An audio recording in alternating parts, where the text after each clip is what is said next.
A arbitragem atrapalhou o Paysandu na partida? Sem dúvida, né? Influenciou diretamente no resultado, não só com a expulsão, com os pênaltis não marcados. Né? No meu ponto de vista, não era uma situação para expulsão que tinha, não era o último homem, tinha cobertura. Né? Sequer ele encostou no atleta adversário. E pelo menos um pênalti a nosso favor em cima do Igor no primeiro tempo foi claro, né, e evidente.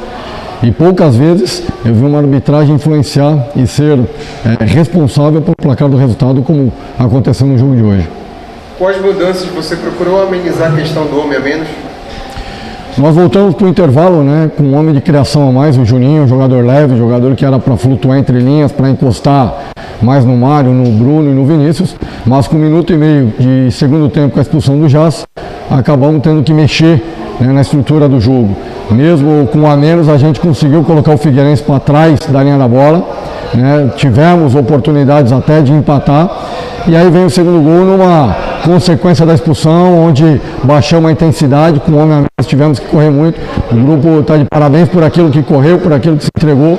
É claro que gostaríamos de voltar daqui com um resultado melhor, mas temos que seguir, o time vai crescer, os atletas, não tenho dúvida que vão melhorar taticamente, entender melhor, porque eu chego menos de uma semana, né, com 2 treinos de 35 minutos a se fazer com viagem longa, não é desculpa, isso é uma constatação, mas o time já apresentou uma atitude melhor do que foi o primeiro jogo. Acho que o time teve atitude, teve postura, mesmo jogando fora de casa aqui no Orlando Scarpelli, que é difícil de se jogar, o time colocou o Figueirense em situações de dificuldade e tivemos as melhores oportunidades no primeiro tempo até para abrir o placar. Num todo, apesar da derrota, o que foi positivo nessa sua estreia?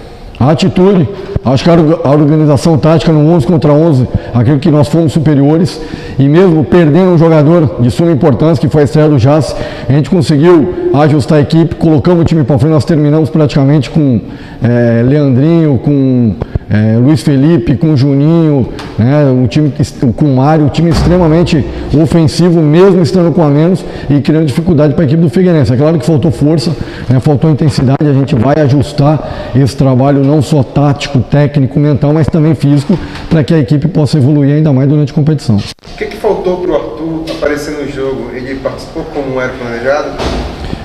Olha, como eu falei, são situações, eu estou há menos de uma semana, estou conhecendo alguns atletas do qual eu não tinha conhecimento, né? Então é só o dia a dia, é só os treinamentos, os jogos que vão me apresentar características de atletas que eu não tinha conhecimento. Agora, a partir desse jogo, a gente já passa a conhecer um pouco mais a individualidade de cada um, para que se possa montar uma equipe ainda mais equilibrada, ainda mais organizada e mais qualificada.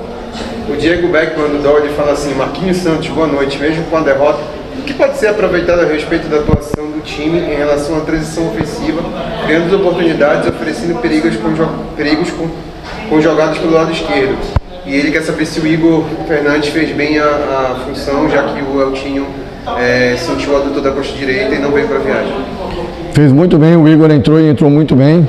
Né? Nós estudamos a equipe do Figueirense, sabíamos que o lado direito tinha uma deficiência tática e onde nós exploramos, né? Colocamos ali o Vinícius, colocamos o Giovani, colocamos o Igor, para que se pudesse trabalhar com intensidade, com força, e o Mário balançando no zagueiro pelo lado esquerdo. A gente conseguiu executar esse jogo, tivemos as oportunidades, os atletas estão de parabéns porque fizeram ou construíram ofensivamente aquilo que estava proposto, mas também mérito do Wilson, né? Que fez uma grande partida, fez 3 defesas no primeiro tempo, que seriam determinantes para que a gente pudesse abrir o placar, e aí seria um outro jogo, uma outra proposta, e o time, infelizmente, por mérito do goleiro do Wilson, que fez um grande jogo, nós não conseguimos abrir o placar, e aí veio a situação da abertura do placar por parte do Figueirense. O Matheus Pauxis, ele da Rádio Liberade, pergunta assim: qual seria a sua ideia de jogo na volta do intervalo, com a entrada do Juninho?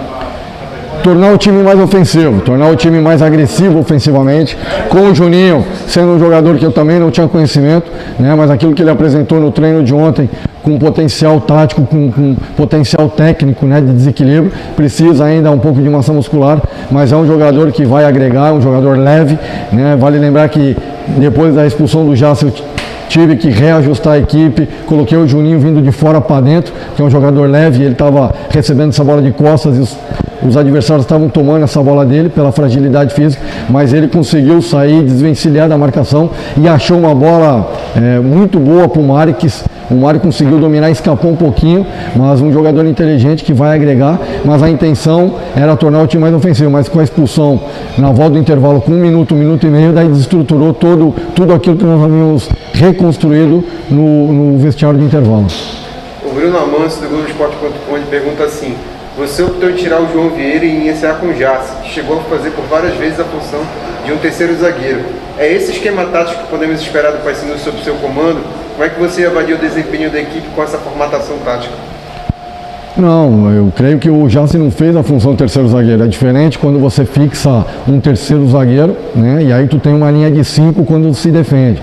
Pelo contrário, o Jace foi um jogador que, por ser, né, por conhecer a função de zagueiro, na segunda fase ele atuava como um terceiro homem, fazendo uma linha de 3, porque o adversário tinha 2 atacantes para pressionar nossos zagueiros. E aí nós conseguimos alargar o campo e ter qualidade, né, de posse de bola, e aconteceu. No entanto que nós tivemos maior posse de bola, induzimos o Figueirense a ficar para trás no seu campo defensivo, que é difícil isso acontecer, mas faltou sim um pouco mais de capricho, faltou um pouco mais de qualidade no último terço para que pudéssemos levar vantagem, fazer essa posse de bola se transformar em oportunidades e situações de gol.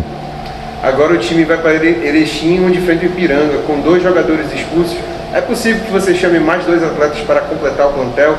E como arrumar a casa longe de Belém para fazer uma boa partida no interior gaúcho? Nós viemos com um grupo, né, grande, nós viemos com 22 atletas, então nós estamos preparados, né? Volto a dizer, foi muito estranho as expulsões como se deram, né? Não só a do Jace, mas a do Kelvin, que estava ao meu lado e não falou absolutamente nada para o quarto árbitro, e ele já saiu falando que queria expulsar o Kelvin do banco, né? Então eu acho que pelo fato de não ter VAR na Série C, isso torna algo que a gente tem que cuidar. Vamos conversar com os atletas, até o mental, o emocional, porque nós não podemos também ter atletas expulsos no decorrer da competição e comprometer a estrutura de jogo, mas também tem que se valer, né, dessa situação para que se possa ir à CBF, também levar imagens para que se melhore e qualifique ainda mais a arbitragem, mesmo sendo Série C da Série C, mas que se possa ter uma melhor qualidade. Eu sei que parece choro de quem perdeu, mas não, né? Lá na Curuzu também não foi uma boa arbitragem, mesmo jogando em casa contra a Aparecidense. Acho que precisa qualificar e melhorar a arbitragem da Série C.